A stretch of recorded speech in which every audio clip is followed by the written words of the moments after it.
Leon here with you live from the Democratic National Convention in Chicago, Illinois at the United Center. I'm joined here by Malcolm Kenyatta, Pennsylvania State Representative, and you have higher ambitions. You're running for Auditor General.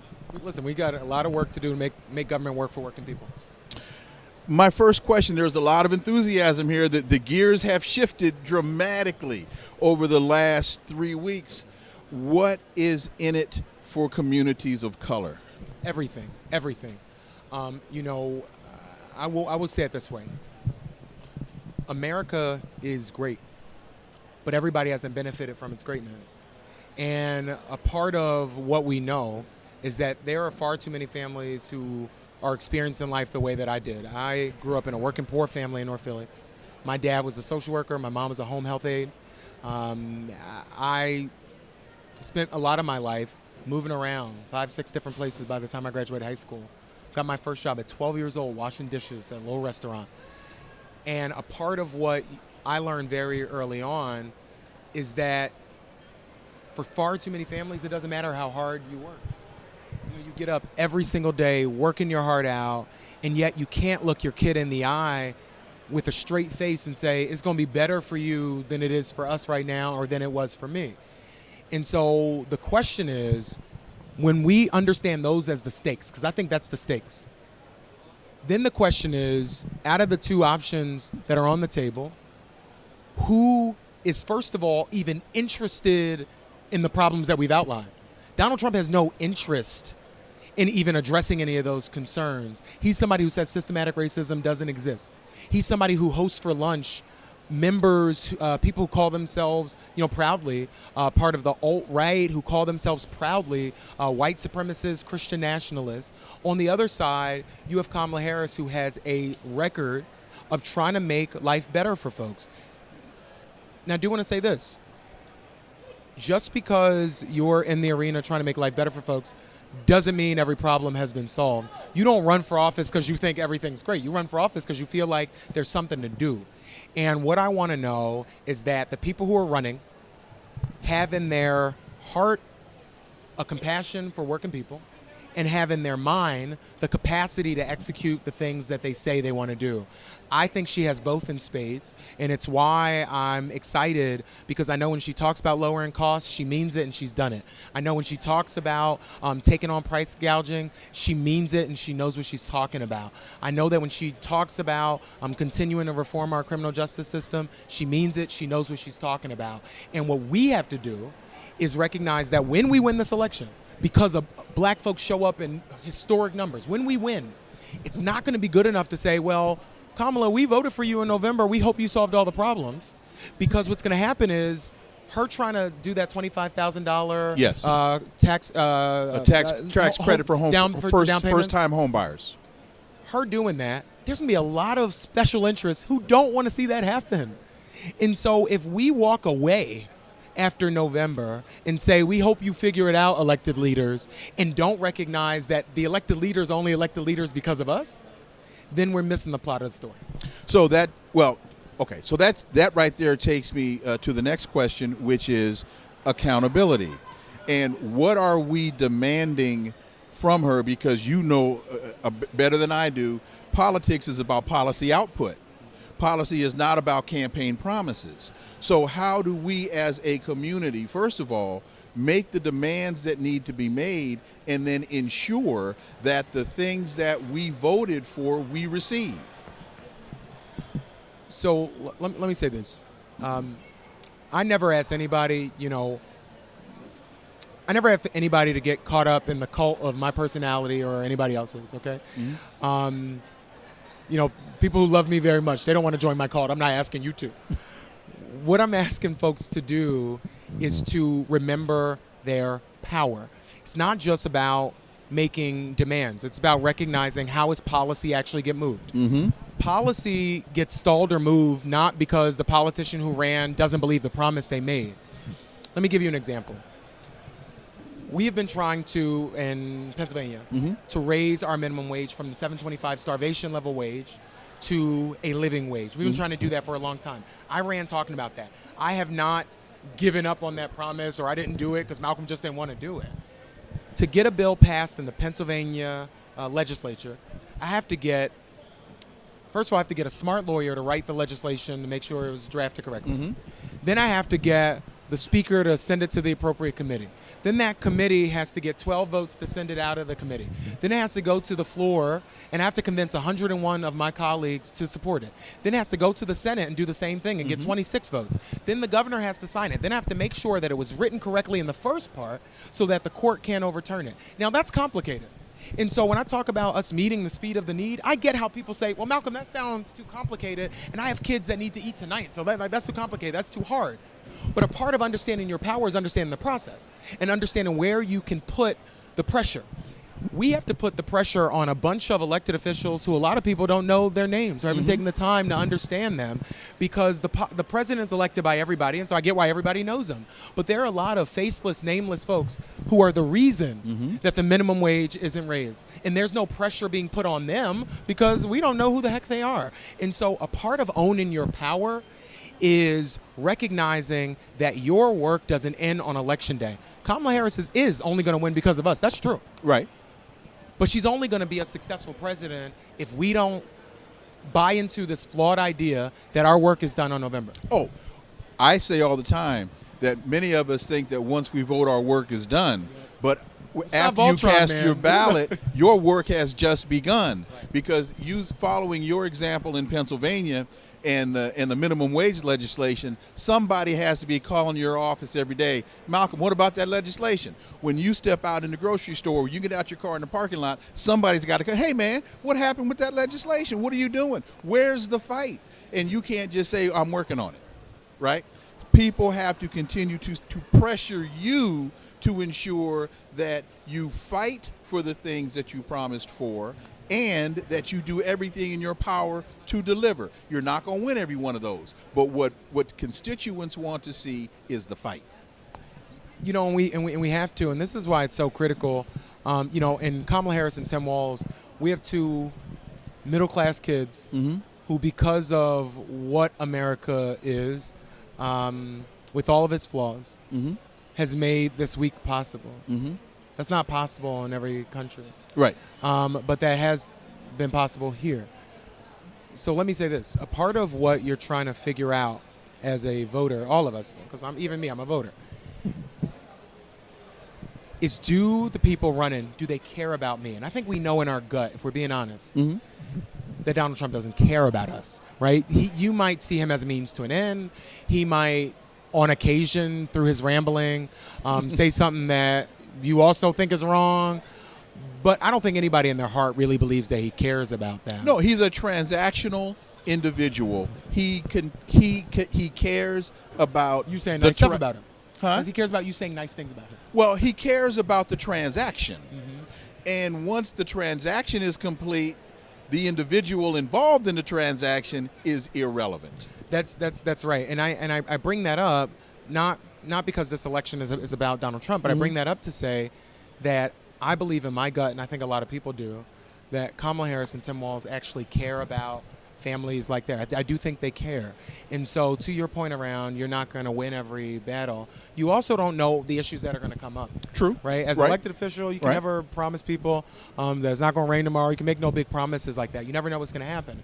And so a part of what you have to know is what is in people's hearts as best as you can ascertain, and how do they think about complex problems. And I think that for these two folks, they think about complex problems from a vantage point of what's the impact on the middle class. But you know, you hit the nail on the head, and I know that, you know, Black Com Media and you are going to be talking to our community day in and day out when she is successful. And I'm saying this today. She's going to win. It's going to be hard. It's going to be close, but she is going to win.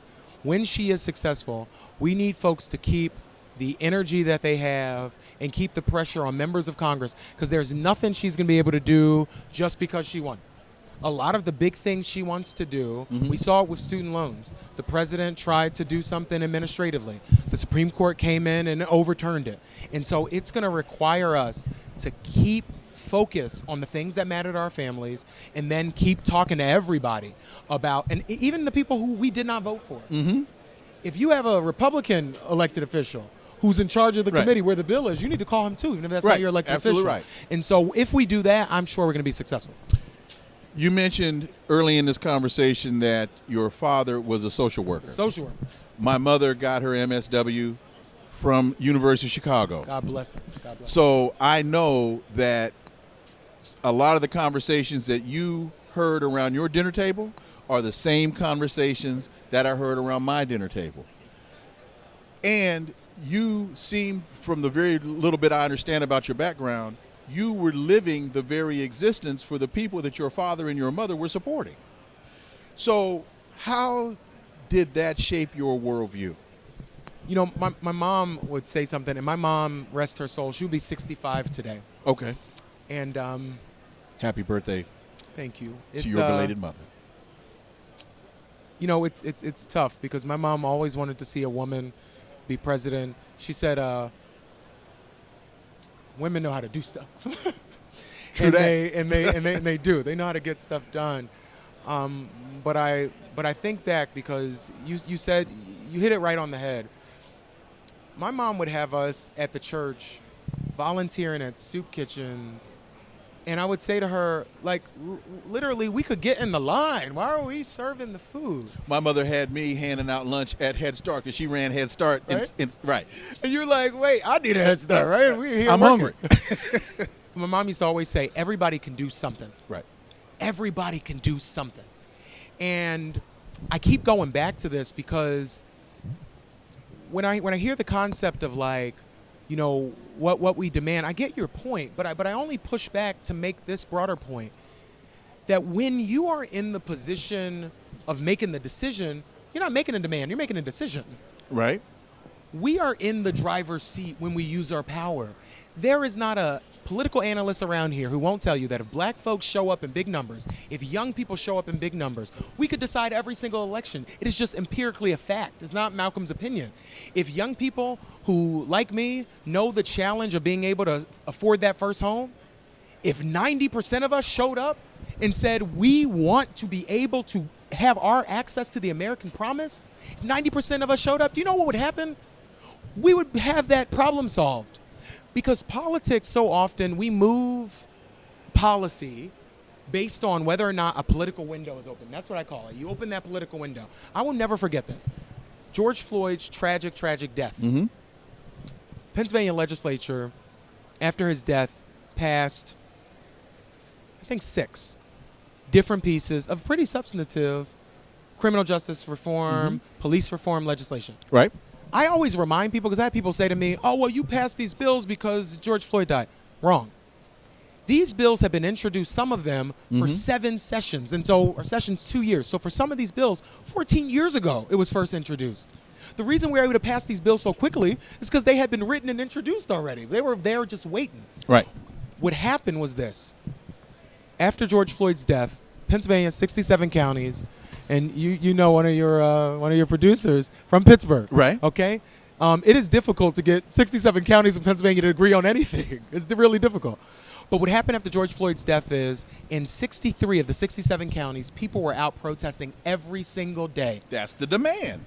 But it was us making the decision to protest every single day, right? I understand. And what happened was my Republican colleagues who said they would never bring up these bills, the Republican chair of the Judiciary Committee who said these bills would die in his committee every session, voted for this legislation because people showed up in his district as well. And so that's what we have to do. We can't just show up in Detroit, show up in Milwaukee, show up in Philly, show up in Pittsburgh. We have to also show up in rural communities and engage with rural white folks who are suffering in some cases just as bad as we're suffering. If not worse. If not worse. But we've had Donald Trump and other carnival barkers convince us that because we look different, that we should be at odds with each other. No, we should be at odds with the corporate monopolies and the billionaires who want to pick both of our pockets and tell us the other guy did it.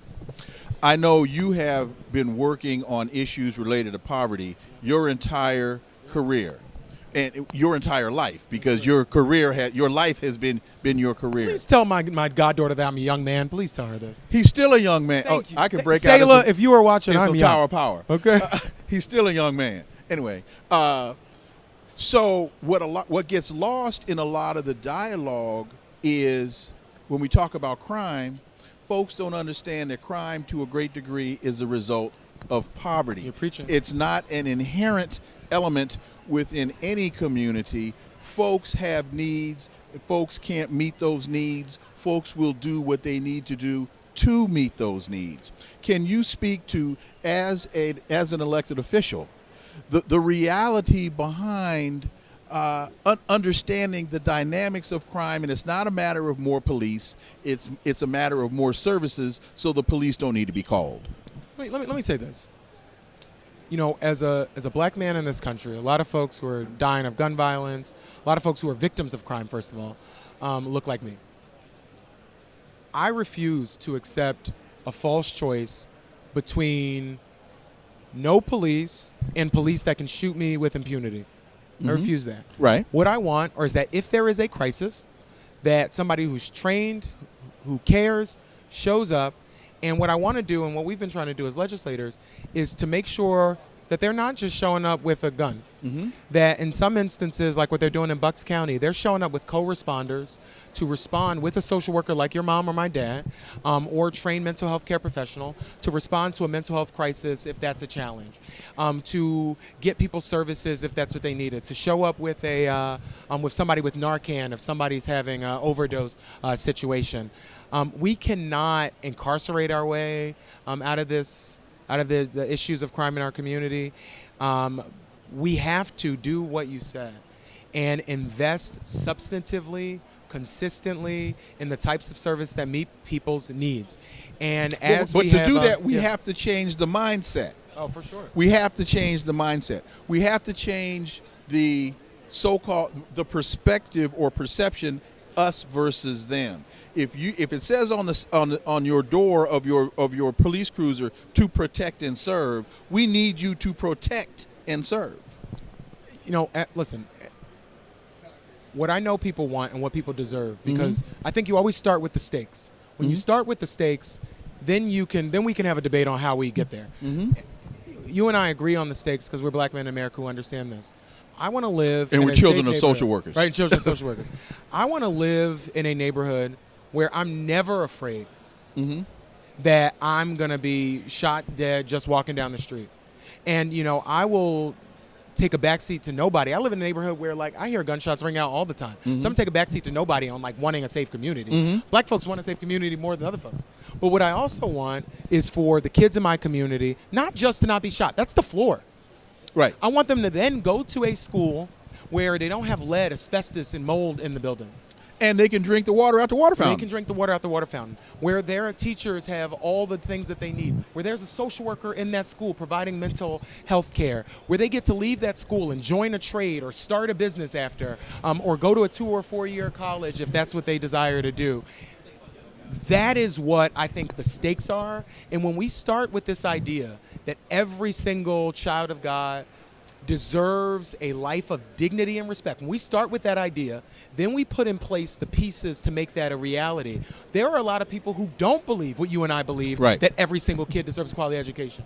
They just don't believe that. Right. And so I believe that because many of them believe that we aren't capable of learning.